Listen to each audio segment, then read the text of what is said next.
Michael Rozin joining us now. Mr. Rozin served in the Israeli military and has been trained on terrorism prevention as a security agent at the airport in Tel Aviv. The Israelis sort of set the standard by necessity when dealing with this, and now we've seen it go global. So you heard this last night. Have we entered perhaps a new phase in the targeting? It seems to have been perhaps aimed intentionally at a young audience. Correct. It's very difficult to see yet another cowardly and horrific attack. That the targeting of young kids, teenagers, is just terrifying to see.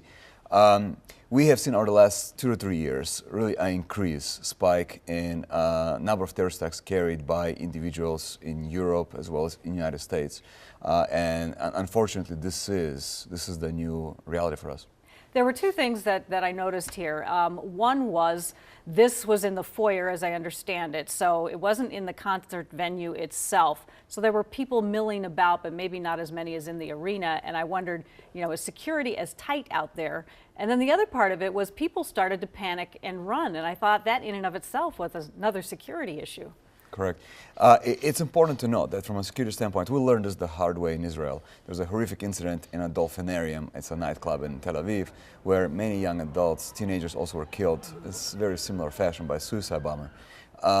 It's important to remember that the ring just outside the secure checkpoint is just as attractive.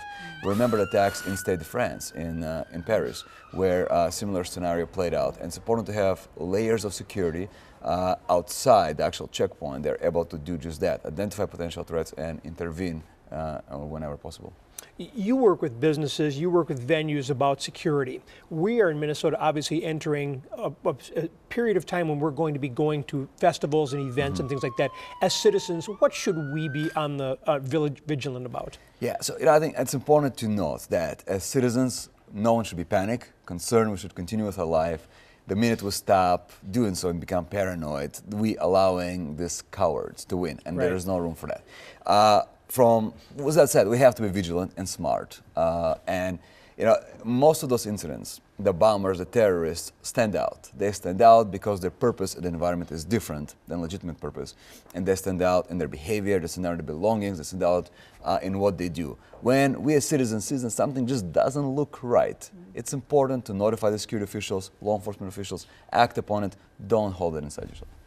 Well, Michael Rozin, we are going to ask you to stick around because we want to do a little bit Facebook Live as we go to the weather segment. That's going to be coming up momentarily. Also coming up on the Today Show, we'll have extensive coverage of the terror attack at the concert in Manchester, UK.